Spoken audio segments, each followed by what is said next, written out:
Hey everybody, this is Dave Fields, New York blues rock guitarist and Fodera Guitar artist, and also New York City correspondent for Big City Rhythm and Blues magazine, and I'm here to interview Gene Salati. Hi Gene, tell us about yourself. Hi, I'm Gene Salati, and I am a rock guitarist, singer-songwriter. A throwback to the 1980s rock and roll era. Recently, I went back into the recording studio with some of my very dear, close musician friends, and I wrote, went back and re-recorded my 80s material with kind of a more modern sound, put together a website, put together a YouTube channel. So things are starting to click right now. I'm playing out and just taking my music and seeing where it can go today.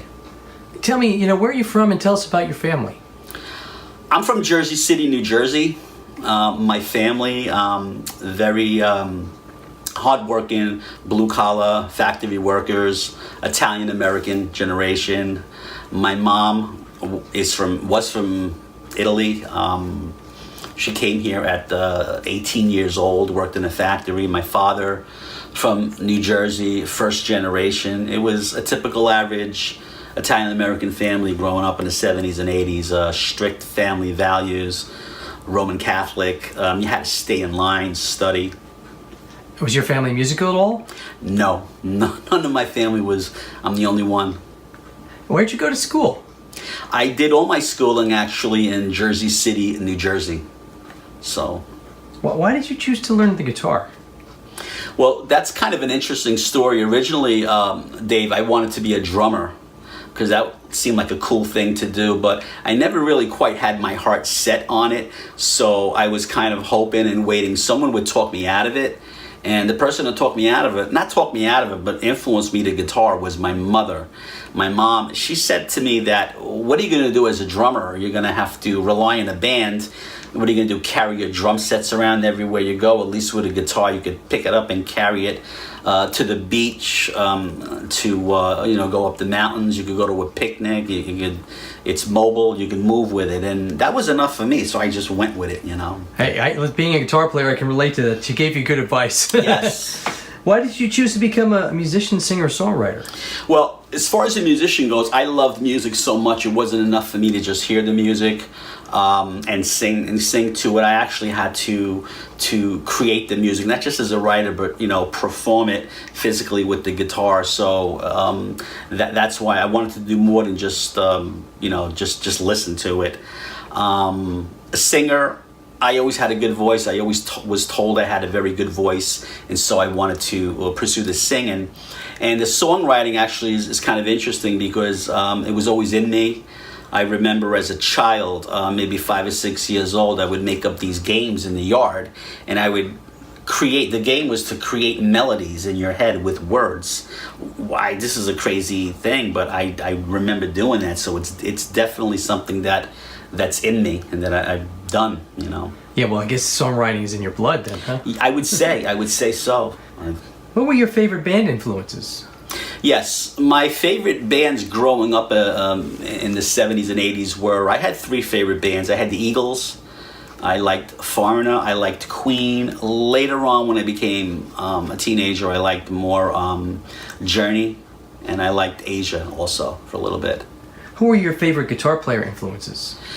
Well, my favorite guitar player of all time, biggest influence on me was Neil Schon of Journey. I'm not only impressed with the technique, I'm impressed with the sound he got on his guitar over and over again, and it's just an amazing sound. So melodic. So I think there's a lot of Neil Schon in me because I try to play my guitar, like him. That beautiful sound he gets, and that. Like no one else. And with the Eagles, I like Joe Walsh, Foreigner, Mick Jones. Brian May of Queen was an amazing player, and I would probably venture to say Steve Howe of Asia, but Neil Schon is on the top. He's my favorite one. What were your musical style influences? Well, here's the thing. I'm primarily, I grew up listening to AM radio, WABC. It was top 40, but I would say the Motown sound was very influential to me. Rock and roll, basically. But I like all different styles of music. I think as a musician and as a songwriter, it's important to be exposed to a lot of different styles of music, like blues, jazz, rock, disco. People may think, well, why would you want to put disco on that? Because, no matter what style you're talking about, music has common elements in all styles, whether you're talking about rock and roll, whether you're talking about hip hop, whether you're talking about disco. And I would say that there's the common elements of rhythm, beat, lyrics, melody. Those are common things in all styles of music. So embrace it, regardless of what style it is. You have to embrace. I think that's why I became, why I'm comfortable as a songwriter, because I have that exposure to all those styles of music, and also as a musician. Speaking of songwriting, how do you write songs? Well, I have maybe three or four different ways I write songs. One way is I come up with the melody, and then I fit the words to the melody. The other way, I come up with the words and then put the melody to that. Sometimes I just play a guitar chord in a riff or a guitar chord progression, and then kind of try to fit that into lyrics, or vice versa. Take lyrics and try to fit that into a guitar progression. What style of music do you play? I would categorize myself straight rock and roll. It's not heavy metal. It's not easy listening. I would just say it's old-fashioned rock and roll. It's straight from the heart. That classic 80s with a new twist, a new modern sound. Why did you choose to teach guitar? I chose to teach guitar because it allowed me to stay with my music from a different aspect of it, giving back to students what I received, and it's very enjoyable and satisfying. But when you teach guitar, you're staying involved with your music from a different avenue, from a different aspect of it. Instead of playing it and writing it, you're actually teaching it, and I actually enjoy it. What does a studio musician do? Yes, a studio musician gets paid for hire. He gets paid to, or she gets paid to go into a recording studio. A lot of times there's musicians out there, and I did the same thing. They're putting together an album, or they're putting together a CD, or they're putting together something from YouTube, and they're looking for a bass player or a drummer or a guitar player. I would basically just go in there and just play a lead or just play rhythm to a certain part. I would get paid, and then that would be it. I wouldn't be entitled to any royalties or copyrights or anything of that nature. You just get paid strictly for your work. So you said you're originally from New Jersey and you grew up in New Jersey. Why don't you talk about some of the New Jersey musicians that have been influenced you or that you know about? Well, I guess the two biggest ones come to mind would have to be Bruce Springsteen and John Bon Jovi, but Frank Sinatra too, actually, Nancy Sinatra. And, as we spoke about, Dave, New Jersey is kind of rich in musical history. I think we have the Kool and the Gang, weren't they from New Jersey? Al Di Meola, an incredible guitar player. So New Jersey always has something to it. So there's something to that. But growing up in Jersey City, so close to New York City, what effect did New York City have on you and your music? Well, New York City is a magical place. It's an electric place. There's so much. The vibe is so strong there. I've always said New York is a great place to fall in love. But you have to be your best at New York. It keeps you on your toes. When I've played in New York, and there's always butterflies there, because you have to be. You can't fake it in New York. No matter how good you think you are, you have to play well. You have to be a good player to play there. There's no place like it, and it embraces you, but you have to be the best to be there. But anything that falls short. But it definitely affects you. It's part of New York is in New Jersey. You feel it, so. I remember you telling me once that you used to work in New York on Wall Street. How did working on Wall Street affect you and your music? Well, Wall Street was a very cold, hard place to work. It was consuming. A lot of, you have a lot of stress and a lot of pressure there. And it's, even though I'm a blue collar guy, that is all white collar. But people's livelihoods, I actually wrote a song, "Working for Nothing," but not so much about Wall Street, but the working man. And every little experience you take helps you with your songwriting and your musicianship. Yeah, you just brought up your songs. I had the honor of working with you on your songs, and all your songs tell stories. Like some of them are, kind of inspirational. Some of them are about love songs. And your inspirational songs really personally resonated with me. Like like "Never Give Up" and "Passion for Glory" and "Going to a Place." Why don't you tell us a little bit about those songs? Yes. Passion for Glory is one of my first songs I've written. It's about pursuing your dreams with reckless abandon, and finding that spirit inside of you to pursue, and to the struggles of the musician, the pitfalls, the one night stands, the being on the road, but you have that drive. And then some of the other songs I wrote are inspirational too. I would say a little bit more motivational, like "Never Give Up." No matter what the odds are against you, you never give up with anything. It's never too late. Like myself, I'm in my 50s now, and I'm doing my music after being so many years away from it. It's never too late. As long as you're breathing and you're living, you could be 90 years old, just keep going.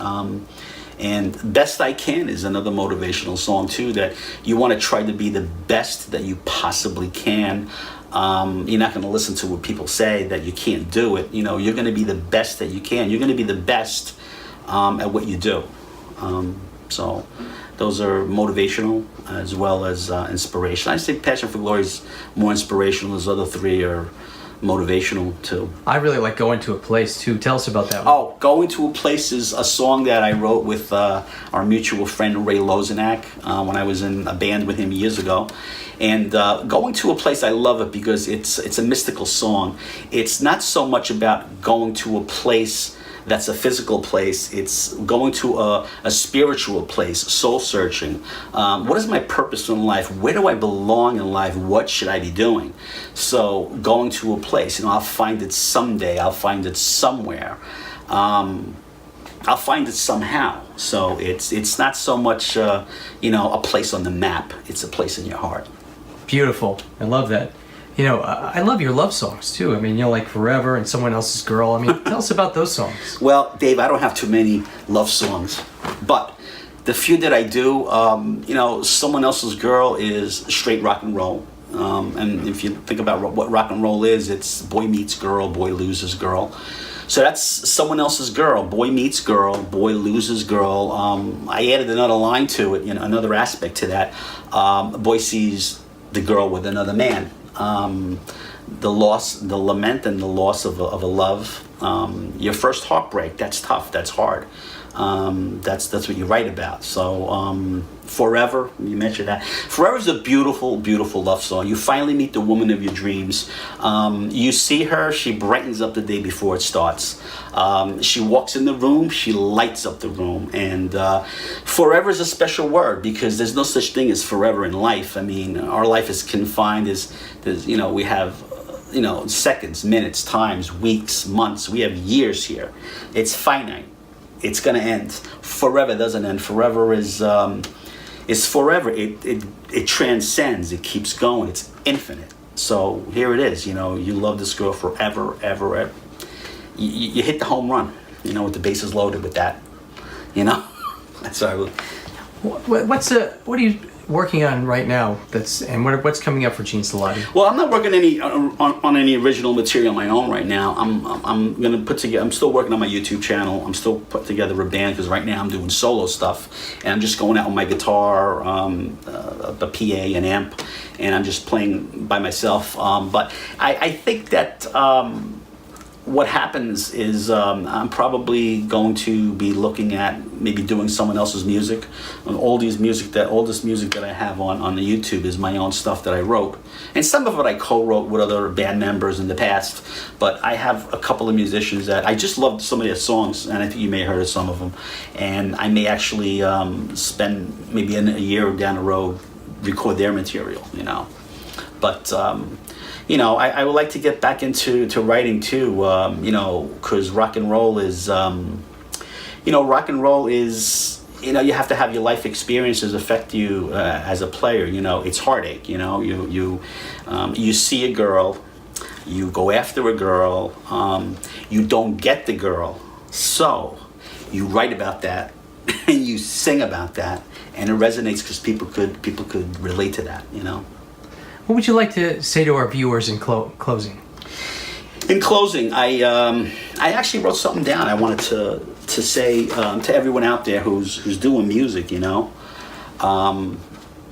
one achieves success, when one achieves greatness, I should say, some people are going to love you, and some may hate you, and some are probably not even going to care. But others will try to get you to become an apologist for your gifts and your talents. But what I say is this: apologize to no one. Hold your dreams dear to your heart, and pursue your dreams with reckless abandon. Because true love is going to support you in success and in failure. Always give your best. Always try your best. Be true to yourself. Move always forward. Never look back. Never give in. And never give up. In closing, that's it. That's my message. Beautiful. It's so great to interview you, Gene. Ladies and gentlemen, Mr. Gene Salati. Thank you, Dave.